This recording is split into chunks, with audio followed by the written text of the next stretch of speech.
A better place to live. Listener supported classical KUSC.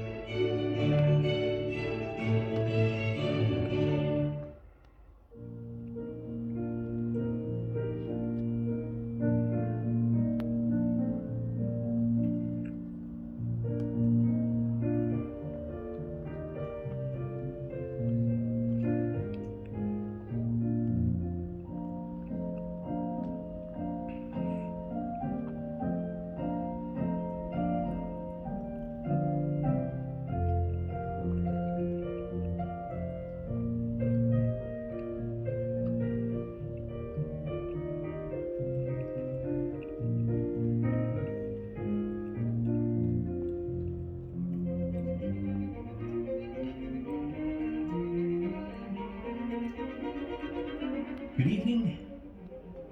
This is Jim Svejda.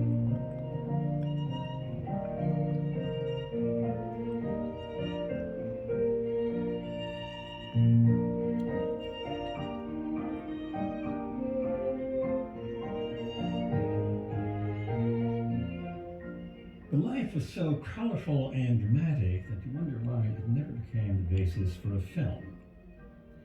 She was born into one of the richest families in Imperial Russia.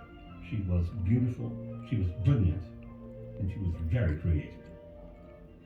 And after she moved to Paris, she went onto the stage, where she became celebrated for her very daring costumes.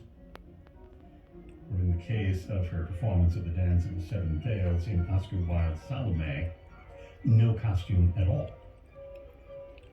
But she eventually joined Sergei Diaghilev's Ballet Russe, and then after a few seasons formed a company of her own. A company for which Maurice Ravel wrote Bolero, and Igor Stravinsky produced two of his most physically gorgeous works. The ballet after Tchaikovsky, The Fairy's Kiss, and the work we're going to hear a bit later tonight. Tonight you'll be hearing in its newest and finest recording, the performance conducted by Esapeka Solomon, Igor Stravinsky's Persephone, a work commissioned by Ida Rubinstein. Well, I hate to go way out on a limb, but it is, I think, the greatest opera ever written, which has a second act which begins with a chorus in praise of beer. And given the fact that Czech beer, then as now, is the greatest beer there is, that of course makes perfect sense. Well, here to begin this Tuesday evening program on Classical KUSC are the three dances from Smetana's The Bardi Bride, played by the Cleveland Orchestra, conducted by